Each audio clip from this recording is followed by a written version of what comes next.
જીરે શૂરે ઊંઘે છે યજ્ઞાનમાં,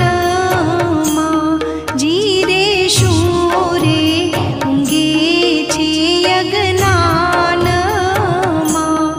આવો અવસર એળે જાય, વળતી તે શું થાય, જાગી જોને જીવડા.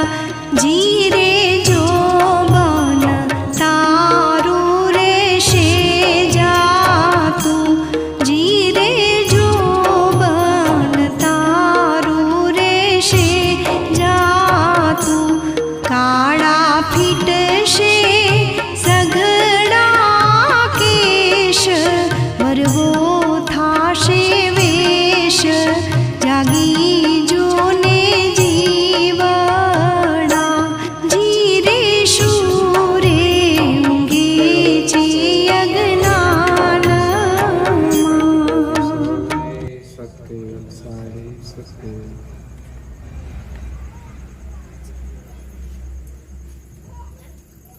જો તન મન કો વારી ધરો તો ગુરુ પરમ પતિ આઈ. જદપી જ પરે તો પરમ પદ, તુરત દે તદરસાઈ.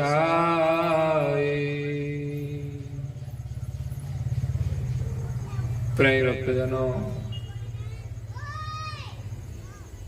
જ્ઞાન સંપ્રદાયના આદ્ય સ્થાપક, અનંત બ્રહ્માંડાધીશ, વિશ્વ નિયંતા, સકર્તા સર્જનહારના પરમ વિશેષ અંશ, અનંત અંશોના તારણહાર, પરમ મોક્ષના દાતા, કૈવલ ધર્મ ધુરંધર, મહાન સમર્થ, પરમ શ્રેષ્ઠ, પરમ વિભૂતિવાન, પરમ દયાળુ, પરમ કૃપા નિધિ, સર્વજ્ઞ દિવ્ય પરમ ગુરુ શ્રીમદ કરુણાસાગર મહારાજ, વિશ્વભરના મનુષ્ય તનુધારી ચૈતન્ય જીવાત્માઓને સંબોધીને યથાર્થ જ્ઞાનનો ઉપદેશ આપતા સ્વરચિત સક્રત ચિંતામણી ગ્રંથના 17મા અંગને વિશે વ્રેહ વૈરાગનો મહિમા સમજાવતા કહે છે કે જો તનમન કો વારી ધરો તો ગુરુ પરમ પતિ આઈ. જદપી રીજ પરે તો પરમ પદ, તુરત દેત દર્શાય.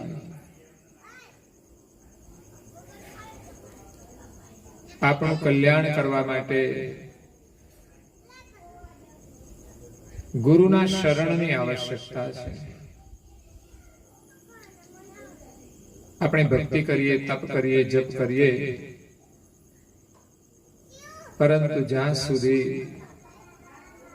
ગુરુની કૃપા ન થાય, ગુરુની રીજ ન મળે,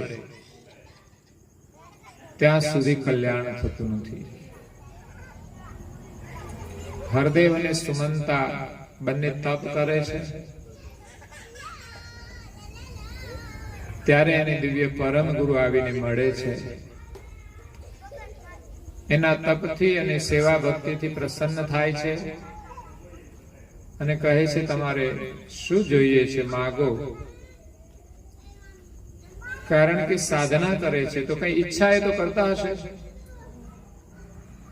આપણે મહેનત કરીએ, કંઈ પણ કામ કરીએ તો કંઈ કારણ તો હોય છે. માગવાનું કહ્યું ત્યારે હરદેવ અને સુમંતા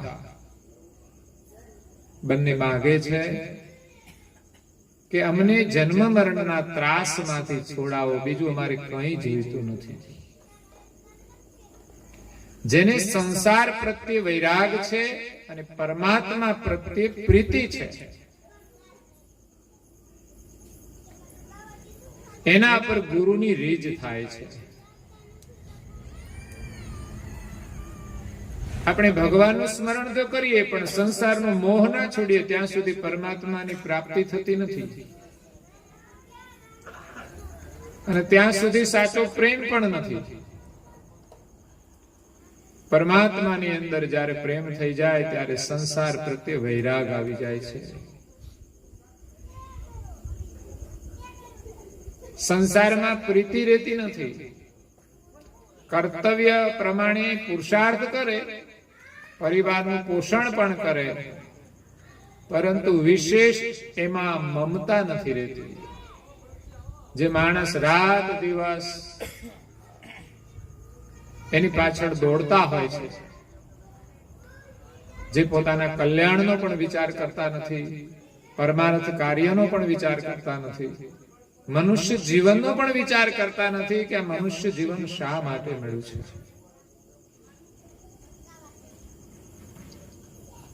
એક વાત તો આપણે યાદ રાખવી જોઈએ કે મનુષ્ય જીવન આપણને જન્મ મરણના ત્રાસમાંથી છૂટવા માટે મળ્યું છે. આ જ મોકો છે. આ ગયો તો સમજવાનો, ફરી ક્યારે આવશે ખબર નહીં.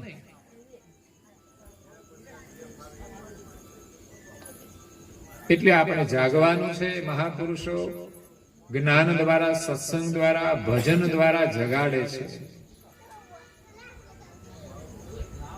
જાગ મુસાફિર ગાફલિયા તેરે આગે કાલ ખડાઈ રહા, ક્यों सोई रहा भर निंद में, क्यों सोई रहा भर नींद में, सब माल तेरा लौटाई रहा. जग मुसाफिर गाफलिया तेरे आगे काल खड़ाई रहा. કાળ આપણી સામે જ ઉભો છે એમ સમજીને ભજન કરવાનું છે. મૃત્યુ ક્યારે આવશે કોઈને ખબર નથી. કોરોના આવતા પહેલા ઘણાને ખબર નહોતી કે આપણે આ કોરોનામાં જતા રહીશું. ઉંમરવાળાને તો કદાચ એમ હોય કે આપણે ગમે ત્યારે જવાનું છે, પરંતુ યુવાનોને પણ ઝડપી લીધા છે. એને ઘણા બધા કામ હતા, બધા અધૂરા રહી ગયા. જીવન ક્ષણભંગુર છે. શ્વાસ ચાલતો ચાલતો ચાલતો ક્યારે ઉભો રહી જશે એની આપણને કઈ ખબર નથી. એટલે સાવધાન થઈને આ મનુષ્ય જીવનમાં જાગવાનું છે. જાગ મુસાફિર ગાફલિયા તેરી આગે કાલ ખડાઈ રહા. મોટા ભાગે માણસ બીજા કામની અંદર વ્યસ્ત હોય છે અને જે કરવાનું કામ એ રહી જાય છે અને કાળ સામે આવીને ઉભો રહે છે. ક્यों सोई रहा भर निंद में, सब माल तेरा लूटाई रहा. મનુષ્ય જીવન મળ્યું છે જાગવા માટે,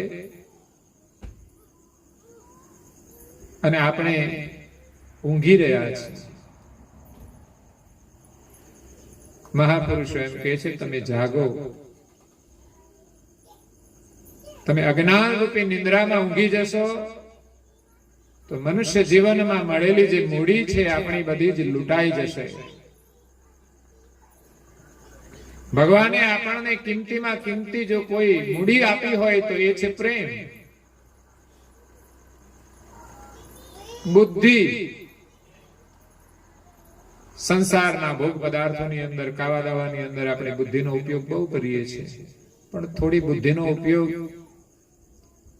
પ્રભુનું સ્મરણ કરવા માટે કરવો જોઈએ, ધર્મ કાર્ય કરવા માટે કરવો જોઈએ, સેવા કરવા માટે કરવો જોઈએ, ધ્યાન કરવા માટે કરવો જોઈએ, અને શાંતિથી બેસી રહેવા માટે કરવો જોઈએ. કઈ નહીં તો શાંતિથી બેસો ને તોય શાંતિ મળે. માણસ શાંતિથી બેસતો જ નથી તો શાંતિ કેવી રીતે મળે? કઈ કામ ન હોય શાંતિથી બેસે ને ઘરમાં તો શાંતિ મળે. પણ કઈ ને કઈ આગી પાછી વાતો કર્યા જ કરે એટલે મનમાં અશાંતિ ઉભી થાય છે.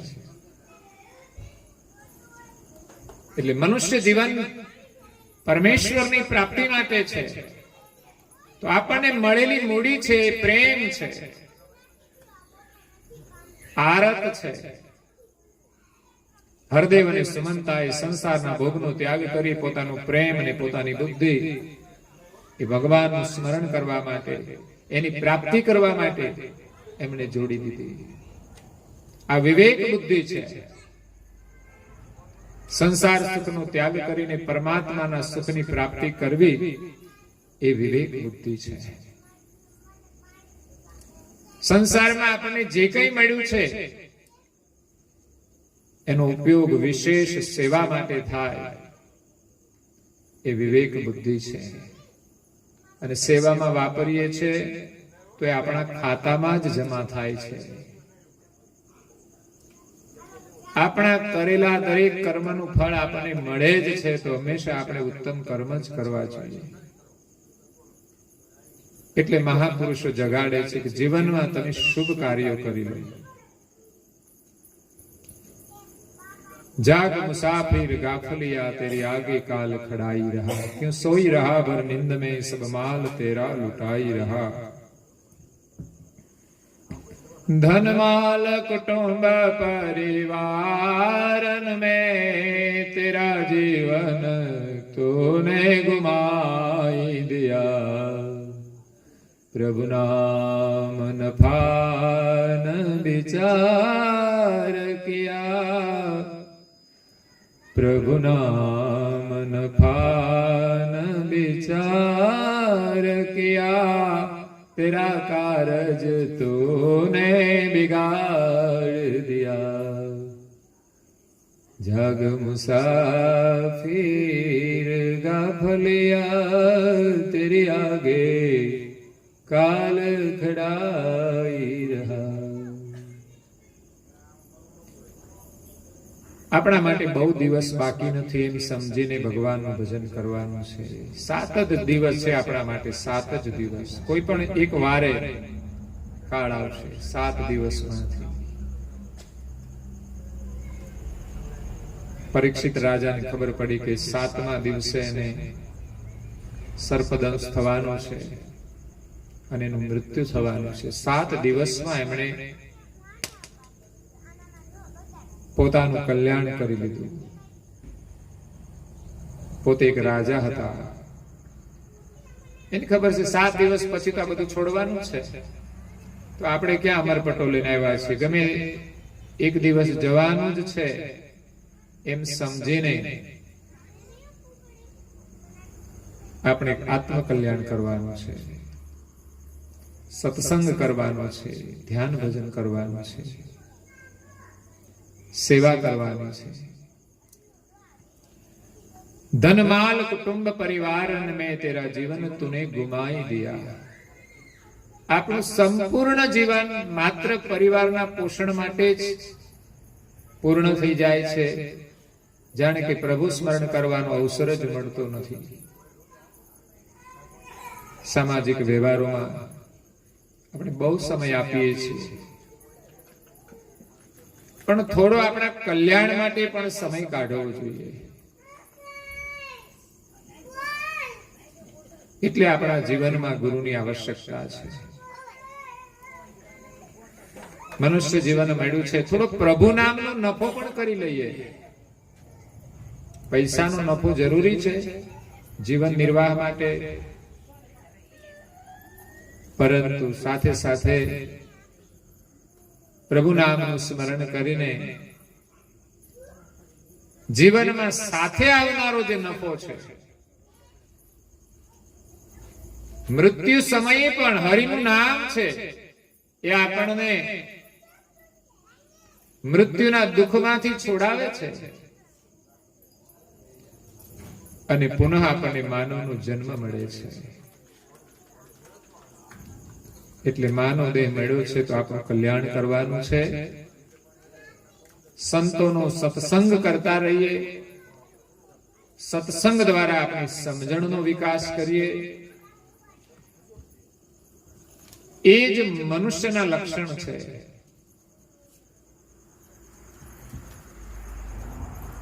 જીવનમાં સત્સંગ, મનુષ્યતા, માનવ દેહ તો મળે પણ માનવતા પ્રાપ્ત થવી મહત્વની છે.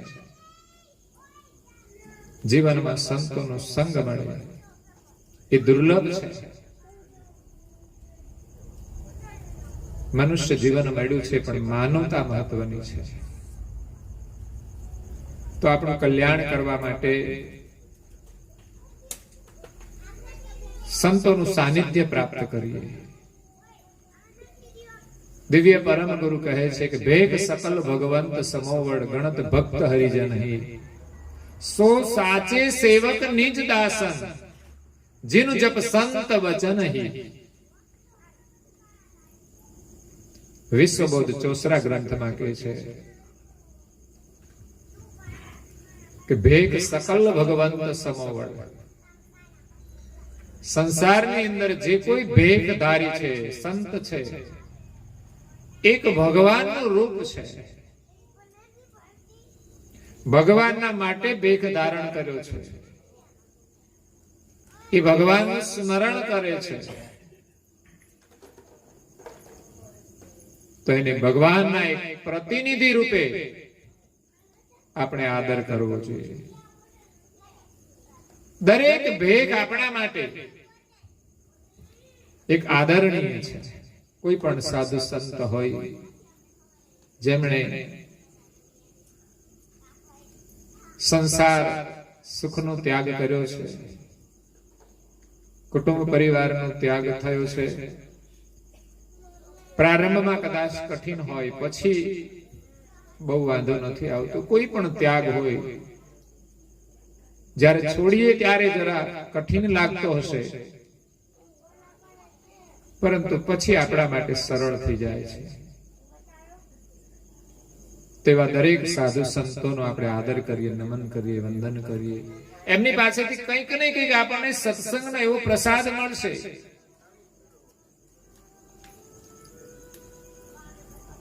કે જેના દ્વારા આપણી ધર્મના માર્ગે આગળ વધીશું.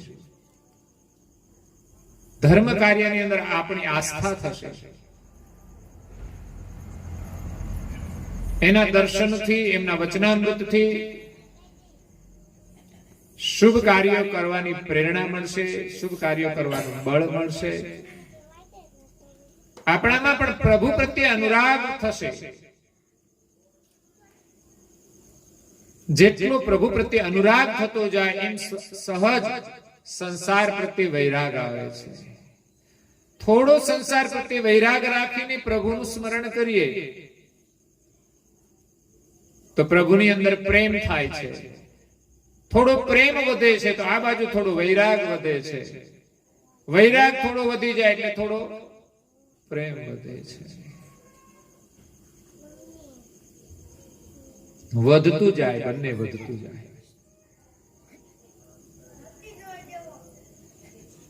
આપણે લોટ બાંધીએ, લોટ લઈએ, પછી પાણી નાખીએ એટલે પછી લોટ થઈ જાય ઢીલો થઈ જાય એટલે પછી પાછો લોટ નાખવાનો, એટલે પાછો થોડો કઠણ થઈ જાય એટલે ફરી પાછું થોડું પાણી નાખવાનું, વળી પાછો લોટ ઢીલો થઈ જાય, વળી પાછો થોડો લોટ નાખવાનો, એટલે આમ કરતા કરતા મોટો પીંડો થઈ જાય. મારે એવું થયેલું એટલે હું કહું છું. એકવાર શરૂઆતમાં લોટ બાંધ્યો ત્યારે આવું થયેલું.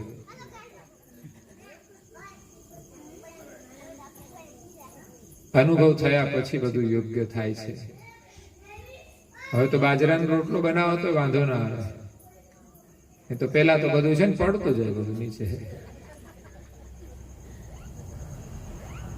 પણ ધીમે ધીમે બધું સેટિંગ થઈ જાય. આપણે જો કંઈ કરવું હોય તો. બાકી ઘણા લોકો તો સાફ જ કહી દે અમને આ ફાવે જ નહીં. ધાર્મિક પ્રવૃત્તિમાં પણ એવું કે અમને ના ફાવે, અમને આવડતું જ નથી. મેં કીધું આપણે કશું શીખી નથી આવ્યા ત્યારે રડતા સિવાય બીજું કશું જ આવડતું નહોતું. અને જે બિનજરૂરી છે એ પણ કોઈના સંગથી આપણામાં દૂષણો આવી ગયા તો પછી કરવા જેવી પ્રવૃત્તિ તો આપણે કરીએ, અભ્યાસ તો ચોક્કસ આવડી જાય. અને જેમાં લાભ છે એવી પ્રવૃત્તિઓ તો પ્રયત્નપૂર્વક કરવી જોઈએ. હા, આપણી ક્ષમતા બહારની કોઈ વાતો હોય તો આપણે બહુ આશા ન રાખીએ, પણ થવાની સંભાવના હોય એવી તો સારી પ્રવૃત્તિ આપણે અવશ્ય કરવી જોઈએ. ભેગ સકલ ભગવંત સમોવડ, બધા ભેગને સમાદર રાખો એવી પણ દ્રષ્ટિ જોઈએ, પક્ષપાત ન જોઈએ. એમ પરમ ગુરુ કહે છે કે બધાનો આપણે આદર કરીએ, સારી વસ્તુ લેવાની છે, બસ બીજું કઈ નહીં. એમની પાસેથી કઈ લેવાનું છે, તમે આપો કે ના આપો એ જરૂરી નથી. અહીંયા અમે કશું લેવા નહીં, પણ તમને કશું આપવા માટે આવ્યા છીએ. તમે આમાંથી કંઈક લેશો તો તમારું આ કાર્ય સફળ થઈ જશે. સદગત આત્માની પાછળ માત્ર કંઈ આપણે કરાવવા માટે નથી કરતા, પણ આની પાછળ કોઈ ઉદ્દેશ હોય છે. સામાજિક રિવાજ પ્રમાણે તો કર્મકાંડ કરતા હોય છે, પણ જ્ઞાન સંપ્રદાયની પરંપરા એ સત્સંગની છે કે જીવનું કલ્યાણ કરવું હોય તો સત્સંગથી થશે, ભક્તિથી થશે. એટલે સદગત આત્માની પાછળ લોકોને સત્સંગનો પ્રસાદ મળે એક મોટું સેવાનું કાર્ય છે.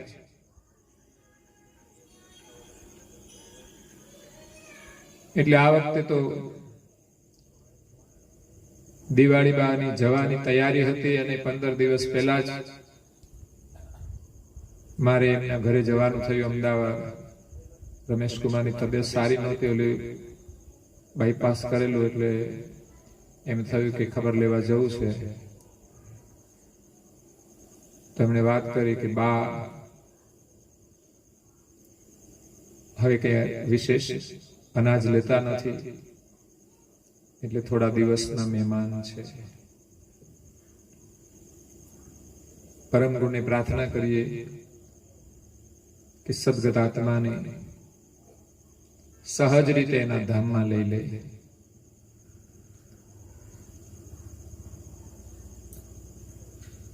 તો એમણે અગાઉ મને કહેલું કે આપણે બાની પાછળ તમારે પારાયણ કરવાનું છે, સત્સંગ પારાયણ. સત્સંગનો મહિમા એવો છે કે માણસ આજે જાગી જાય તો પણ એનું કલ્યાણ નિશ્ચિત છે. આજે તમને જે કંઈ પાઠ કરાયો છે ને, એ બીજ તમારી અંદર જે વવાયા છે, એક દિવસ એ અનુભવમાં તમને લઈ જશે. કોઈ પણ પ્રવૃત્તિ આપણે નિષ્ફળ નથી જતી. કથા સત્સંગનો એક શબ્દ સાંભળી લે ને તો પણ એના જીવનમાં એક દિવસ સત્કર્મનો ઉદય થાય છે, એ પુણ્યનો ઉદય થાય છે. એટલે સત્સંગનો મહિમા અપરંપાર છે. સત્સંગથી જ દુષ્ટ લોકો પણ દુષ્ટતા છોડીને પ્રભુના ભક્ત બની ગયા છે. એમ કહેવાય છે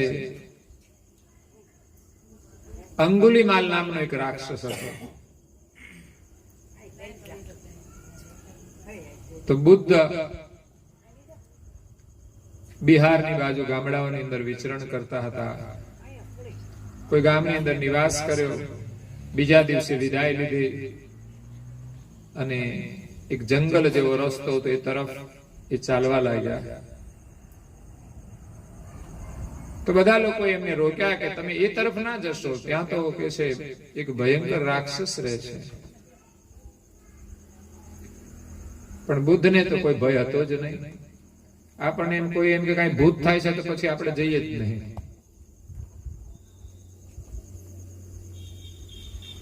પણ મહાપુરુષો જે અનુભવમાં પહોંચેલા છે નિર્ભય હોય છે.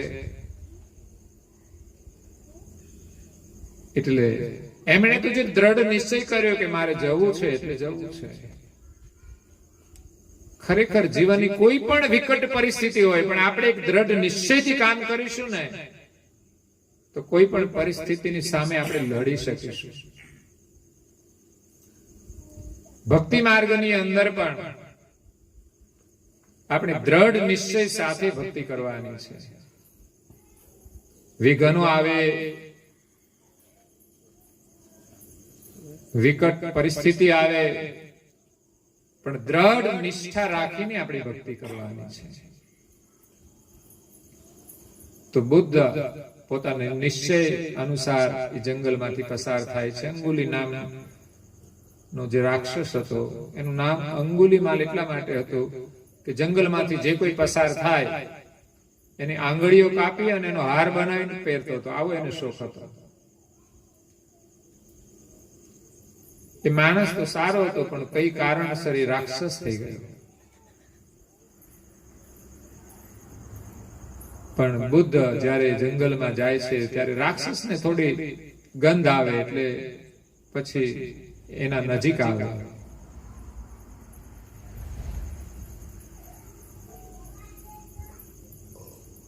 તો બુદ્ધ તો નિર્ભયતાથી એના નજીક જાય છે.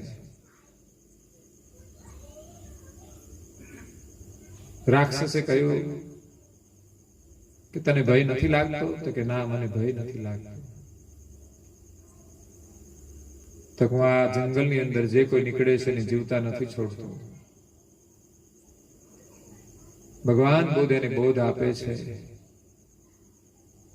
કે તું ખોટા માર્ગે ચાલી રહ્યો છે.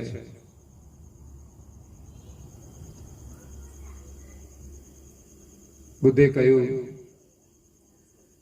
કે આ ડાળની ઝાડની એક ડાળી છે, એને તોડીને પાછી એની સાથે તું લગાડી દે. તો કે મારાથી ના થઈ શકે. થોડા બુદ્ધના સત્સંગથી એ અંગુલીમાલનું જીવન પરિવર્તન થઈ ગયું, એના મનના વિચારોનું પરિવર્તન થઈ ગયું કે આ સાચે જ કોઈ સાચા મહાપુરુષ છે. તો સંતોના સંગથી અને સત્સંગથી અંગુલીમાલ જેવા રાક્ષસ પણ એક સાધુ બની જાય છે. માત્ર એક સજ્જન નહીં, પણ એમણે સાધુ દીક્ષા લીધી બુદ્ધ પાસે. હવે ફરી પાછા બુદ્ધની સાથે ગામમાં આવ્યા.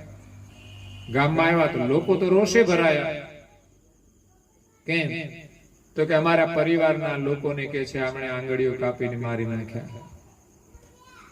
એટલે બુદ્ધે તો અંગુલીમાલને ભિક્ષા લેવા મોકલ્યા. તો ગામના લોકો એને ઓળખી ગયા અને પથ્થરો માર્યા, લોહી લુહાણ થઈ ગયા. છતાં પણ અંગુલીમાલ ધૈર્ય રાખીને એ પોતાની જે દીક્ષા લીધેલી છે એને નિભાવે છે. જ્યારે લોહી લુહાણ થઈને બુદ્ધ પાસે આવે છે ત્યારે બુદ્ધ એને કહે છે કે આ તારા પાપનું પ્રાયશ્ચિત થઈ ગયું છે. તે જે પાપ કર્યા હતા એનો બદલો એ લોકોએ લઈ લીધો. હવે તારું ચિત્ત વૃત્તિ નિર્મળ થઈ જશે. પછી એનું મન વિશેષ પ્રભુની અંદર લાગે છે. એટલે સદગત આત્માની પાછળ સત્સંગનો આશય છે કે સત્સંગથી જીવનું કલ્યાણ થાય છે. જો એકાગ્રતાથી શ્રવણ કરવામાં આવે ને પોતાની વૃત્તિને એમાં સ્થિર કરી દે તો ટૂંક સમયમાં કલ્યાણ થઈ જાય. અને થોડું શ્રવણ કરે ને જીવનમાં ધીમે ધીમે ઉતારે તો એનું ધીમે ધીમે કલ્યાણ થાય છે. પરંતુ સત્સંગ દ્વારા આપણને સત્યનો માર્ગ મળે છે. આ ભવસાગરની ભૂલવણીની અંદર સત્યનો માર્ગ શોધવો ઘણો કઠિન છે.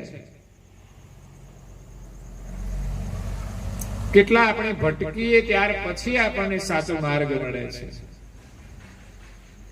સાચા માર્ગદર્શક મળે છે.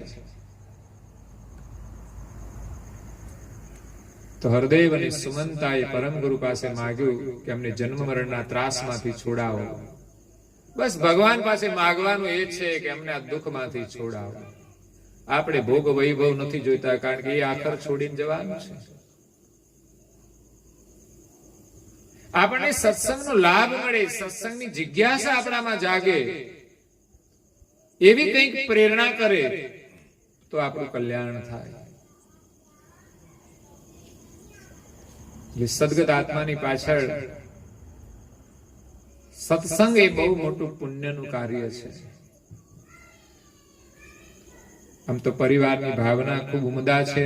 માતા પ્રત્યે માતાનું ગૌરવ છે.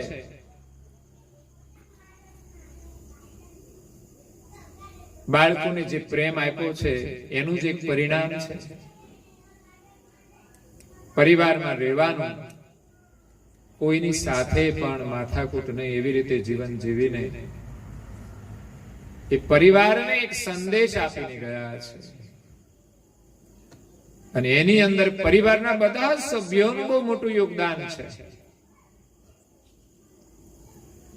કારણ કે ઘરમાં જે પુત્રવધુઓ છે એમના પણ પુત્રવધુઓ છે.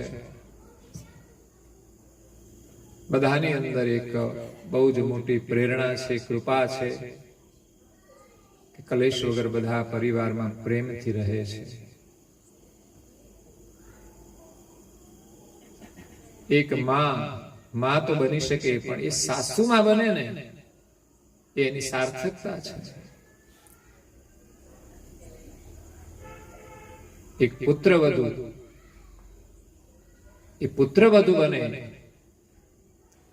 યોગ્ય, ત્યાર પછી એ સાસુમાં બની શકે છે. પરિવારની અંદર પણ આપણી કસોટી હોય છે, એમાં પણ ભક્તિ જોડાયેલી છે. પરિવારની અંદર એકબીજા પ્રત્યે જે પ્રેમ છે એ પણ ભક્તિનું જ રૂપ છે. પરિવારમાં પ્રેમ હશે તો એ પ્રેમ આપણને પરમાત્મા સુધી લઈ જશે. એટલે પરિવાર બધો સુખી છે. ભગવાનની કૃપાથી બહુ જ વિકટ પરિસ્થિતિનો સામનો કરીને એમણે જીવનમાં જે સફળતા પ્રાપ્ત કરી છે, મહેનત કરીને, અને સાથે સાથે જે મળે છે એમાંથી બધું વિશેષ પરમાર્થ કાર્યની અંદર પણ વાપરે છે. કરુણાસાગર મહારાજે જેમ કહ્યું કે ભેગ સકલ ભગવંત સમોવડ, બધા ભેગ આપણા માટે તો મહાન છે.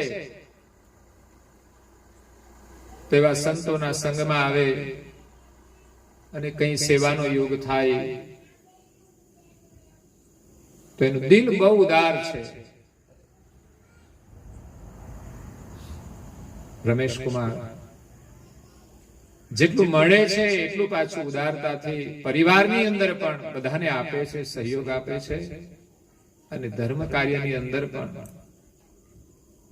જેના જેના સંપર્કમાં હોય યોગાનું યોગ પ્રમાણે સેવા આપે છે.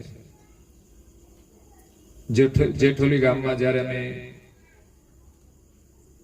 પ્રારંભ કર્યો ત્યારે શરૂઆતમાં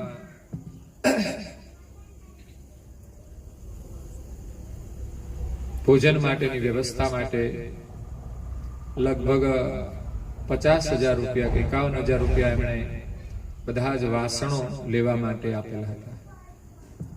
આ જરૂરિયાત હતી એક સેવા કાર્યની. તો બધા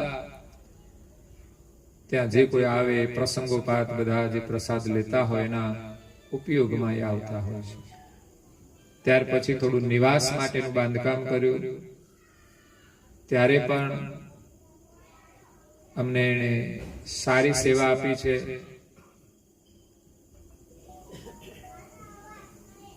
$50,000 તો એ પણ એની ઉમદા ભાવના હતી. અને જ્યારે પણ કંઈ પણ નાની મોટી જરૂર હોય તો એનો સહકાર મળતો રહે છે. અને એ સિવાય પણ અન્ય સંતો સાથે પણ બધાની સાથે એમનો પ્રેમ ભાવ છે. બધા જ ધર્મ પ્રત્યે અનુરાગ છે અને એ જ એમના પરિવારની અંદર પ્રેમ અને શાંતિનું જે વાતાવરણ છે, પરિણામ છે કે બધાનો આદર કરે છે. એમ પરિવારમાં પણ બધાનો એકબીજા આદર કરે છે. એક પરિવારનું નિર્માણ થાય. પરિવાર એ છે કે જે બધાને એકબીજા પ્રત્યે સ્નેહ હોય, એનું નામ પરિવાર છે. અને એ જ સુખ છે. ભગવાને આપ્યું હોય છે, ઘણું મહેનત કરીએ ત્યારે જ મળે છે, પણ સાથે સાથે જે મળે છે એને યોગ્ય માર્ગે વાપરે છે. એક પુણ્યનું ભાથું છે. માતા પિતાના એક બહુ મોટા આશીર્વાદ છે. માતા પિતાના આશીર્વાદથી પણ આપણે જીવનમાં આગળ વધીએ છીએ. માતા પિતાનો આદર અને આશીર્વાદ આપણે લેતા રહીએ, એ પણ આપણી મહેનતની અંદર સફળતા પ્રાપ્ત કરાવે છે. એટલે પરિવારની અંદર આપણે ધર્મનું પાલન કરવાનું છે અને પછી પરમેશ્વરનું ભજન કરવાનું છે. બંનેનો યોગ કરવાનો છે. પરિવારમાં શાંતિ હશે તો આપણે વિશેષ ભજન કરીશું, એકબીજાનો સહયોગ મળશે. પરિવારનો પ્રેમ જ આપણને પરમાત્મા સુધી પહોંચાડી શકે છે. અને સંતોનો સત્સંગ એ આપણને જીવનમાં વિવેક શીખવાડે છે. આપણે ક્યાંય ભૂલા ન પડી જઈએ, ખોટા માર્ગે ન જતા રહીએ. જીવનમાં સંતોનો સંગ કર્યો હોય, એમના દર્શન હોય કે એમના વચનામૃત શ્રવણ કર્યા હોય, એ જે મૂડી આપણને મળે છે, જ્યારે પણ એવો કોઈ અવકાશ આવે કઈ ખોટા માર્ગે જવાનો, ત્યાં આપણે પાછા વાળવાનું કામ એ કરે છે. આજે જે સત્સંગનો લાભ છે આ જીવનમાં તો લાભ થાય જ છે, પણ જન્મો જન્મ સુધી આ સત્સંગની મૂડી આપણને માર્ગદર્શન આપતી રહે છે. એટલે અહીંયા દિવ્ય પરમ ગુરુ કહે છે કે ભગવાનના કાર્યની અંદર, સેવાના કાર્યની અંદર આપણે આપણું તન મન અર્પણ કરવાનું છે. જો તન મન કુવારી ધરો, ધન ત્રીજા નંબરે હોય તમારી પાસે તો આપો, કદાચ કોઈની પાસે ન હોય તો ચિંતા નહીં, તમારી પાસે નથી તો આપવાનો પ્રશ્ન નથી. પણ તન અને મન બે જે આપ્યા છે પરમાત્માની મૂડી છે, આપણું કશું છે નહીં. આ શરીર આપણું નથી. આ શરીર આપણું ઘર માનીએ છીએ આત્માનું, પણ આ ઘરની અંદર આપણે કાયમી નથી, ભાડે રહીએ છીએ. કરુણાસાગર મહારાજ કહે છે કે આ ભાડુતી મકાન સરખું આપણને શરીર મળ્યું છે, સમયાંતરે ખાલી કરવું પડશે. કોઈએ તો ભજન પણ સરસ લખ્યું છે, હે જીવ શાને ફરે છે એ ગુમાનમાં, તારે રેવો ભાડાના મકાનમાં. જીવ કે શાને ફરે છે ગુમાનમાં, તારે રેવો ભાડાના મકાનમાં.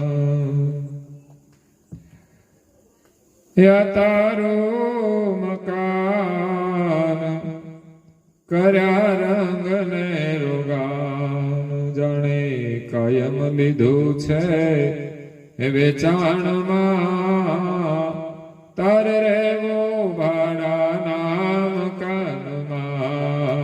જીવ શાને ફરે છે ગુમાનમાં, તારે રેવો ભાડાના મકાનમાં. બસ શરીર ક્ષણભંગુર છે, ભાડાનું છે, એના માટે બહુ સમય બરબાદ ન કરવો.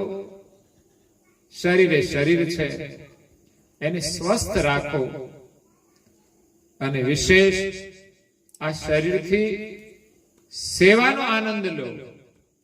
તમારા કાર્ય માટે વપરાય અને સમય મળે તો સમાજની અંદર ઘણા સેવા કાર્યો ચાલતા હોય, એની અંદર આપણે સહભાગી બનીએ તો આ શરીર આપણું સ્વસ્થ રહેશે. શરીરનો ઉપયોગ સેવા માટે કરવાનો છે. જે મહાન પુરુષો થયા એમણે પોતાના જીવનનું બલિદાન સમાજ સેવા માટે કર્યું છે, દુખીઓની સેવા માટે કર્યું છે. અને સેવા કરવાથી આપણા શરીરના જે વિકાર છે એનું શમન થાય છે. માણસ સેવા ન કરે તો શરીરથી વિલાસ કરે, અને વિલાસ કરે તો આ શરીરથી મન આપણું વિકારી બને છે. જ્યારે માણસ શરીરથી સેવા કરે છે ત્યારે સેવાથી આ શરીર પવિત્ર બને છે અને મન નિર્મળ થાય છે. એટલે આપણામાં સેવા ભાવ હોવો જોઈએ. તનથી મનથી જે રીતે આપણાથી થઈ શકે એ રીતે આપણે પરમાત્માની સેવા કરવાની છે. કરુણાસાગર બાપજી કહે છે કે જો તન મન કો વારી ધરો તો ગુરુ પરમ પતિ આઈ. તન અને મન જો ભગવાનને આપીશું ને તો આપણામાં એને વિશ્વાસ આવશે. ભગવાનનો વિશ્વાસ સંપાદન કરવાનો છે. આપણે ભગવાનમાં એક વિશ્વાસુ બનવાનું છે. હજુ આપણે આપણી ઈચ્છા પ્રમાણે કરતા હોઈએ ને ત્યાં સુધી ભગવાનને વિશ્વાસ ના આવે કે આનું કઈ નક્કી નહીં હું કરે. પણ ભગવાનને વિશ્વાસ આવે એવું આપણે કામ કરવાનું છે. તન મન એમને અર્પણ કરી દેવાના છે કે આ શરીર મારું નથી, આપનું બનાવેલું છે, આપનું આપેલું છે, મારું કોઈ અધિકાર નથી. બસ મારે જેટલું જરૂર હોય એટલું મારું કામ કરીશ, સિવાય સેવા કાર્યની અંદર આ શરીરને લગાવીશું. મનથી પણ જેટલું જરૂર છે એટલું આપણું ચિંતન કરીએ, સિવાય હરિનામની અંદર મનને જોડી દો. આ સંસ્કાર બહુ મહત્વના છે.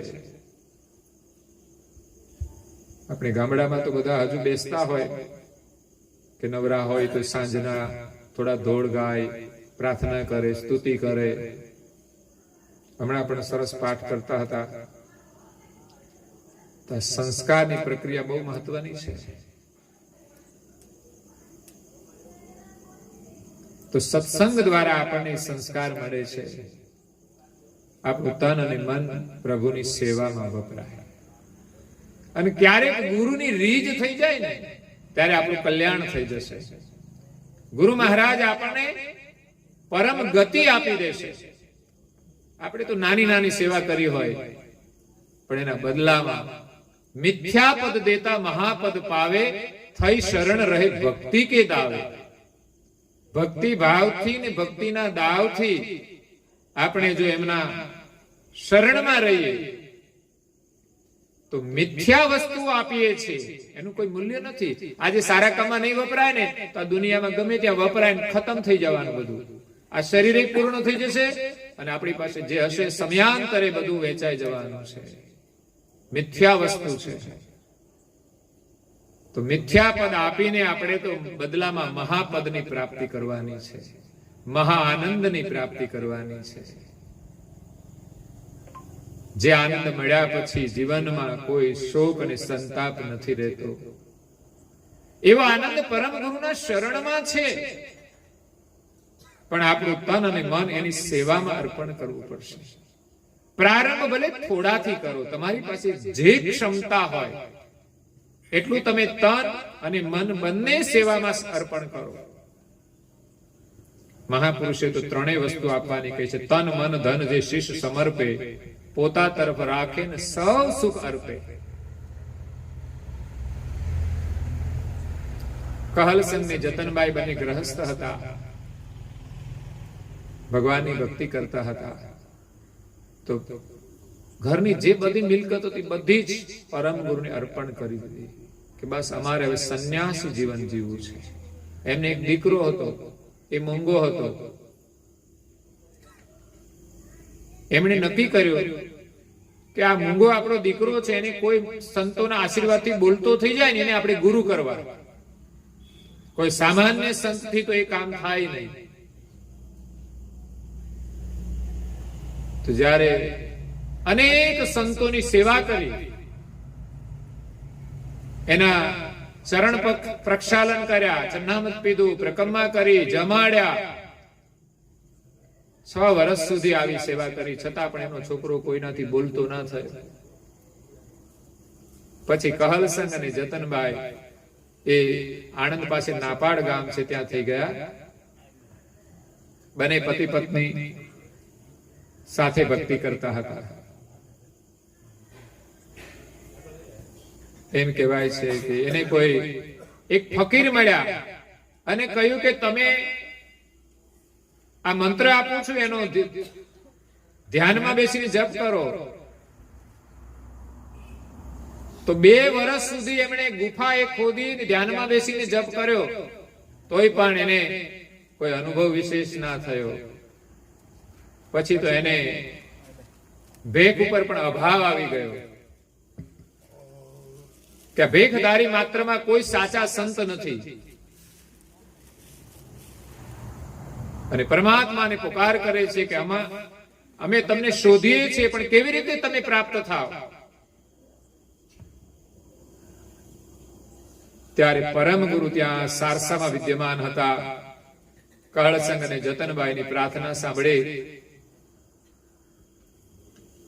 અને સ્વયં એમના ઘરે ગયા, એમના દીકરાના માથા પર હાથ મૂક્યો અને છોકરો બોલતો થયો. એટલું જ નહીં, બોલતા તો આપણે ઘણા બધા છોકરા મોડા થતા હોય છે, બાધા રાખે ને બોલતા થઈ જાય, પણ બોલતા થઈ જાય પછી પાછા બંધ રાખવાની બાધા રાખવી પડે ઘણી વાર, વધારે બોલવા માંડે તો.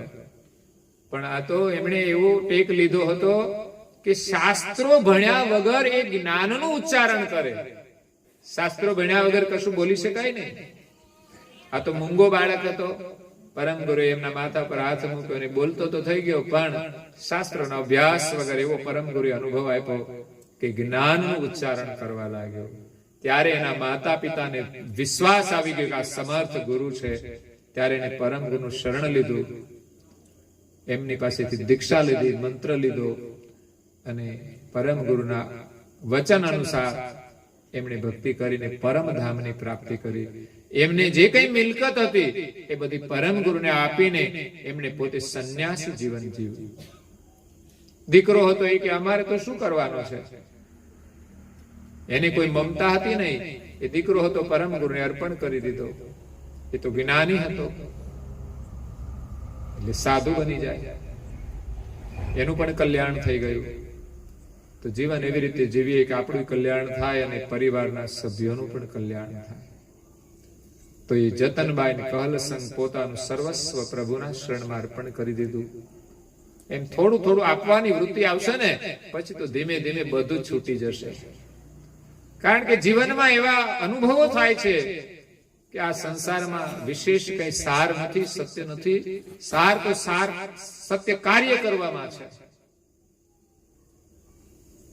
જદપી રીજ પરે તો પરમ પદ તુરત દેત દર્શાઈ. ગુરુ મહારાજની રીજ થશે ને ત્યારે આપણને પરમ મોક્ષની પ્રાપ્તિ કરાવી દેશે. વિશેષ આપણે આજે ભજન સંતવાણીનો લાભ લેવાનો છે.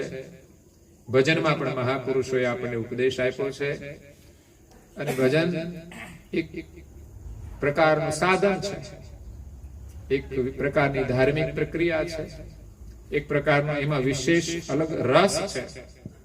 ઘણા ભજનો ગર્ભીર પણ હોય, પણ મોટા ભાગના ભજનો જે આપણે સમજી શકીએ એવા છે.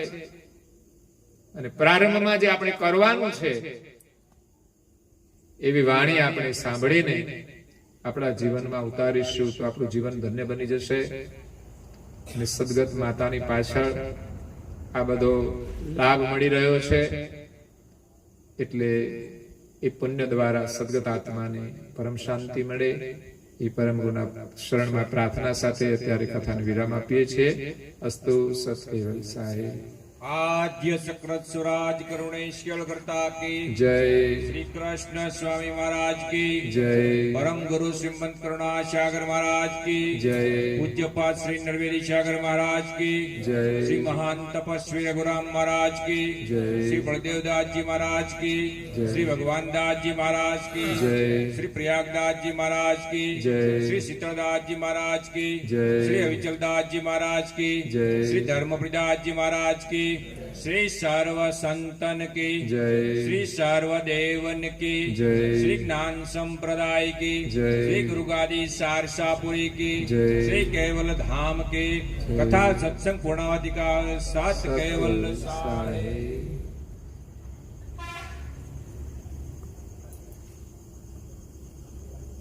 કેવલ હંસો સાત કેવલ સાહેબ. બાજુ બાજુ સૌને કેજો સાત કેવલ સાહેબ. સત કેવલ સાહેબ.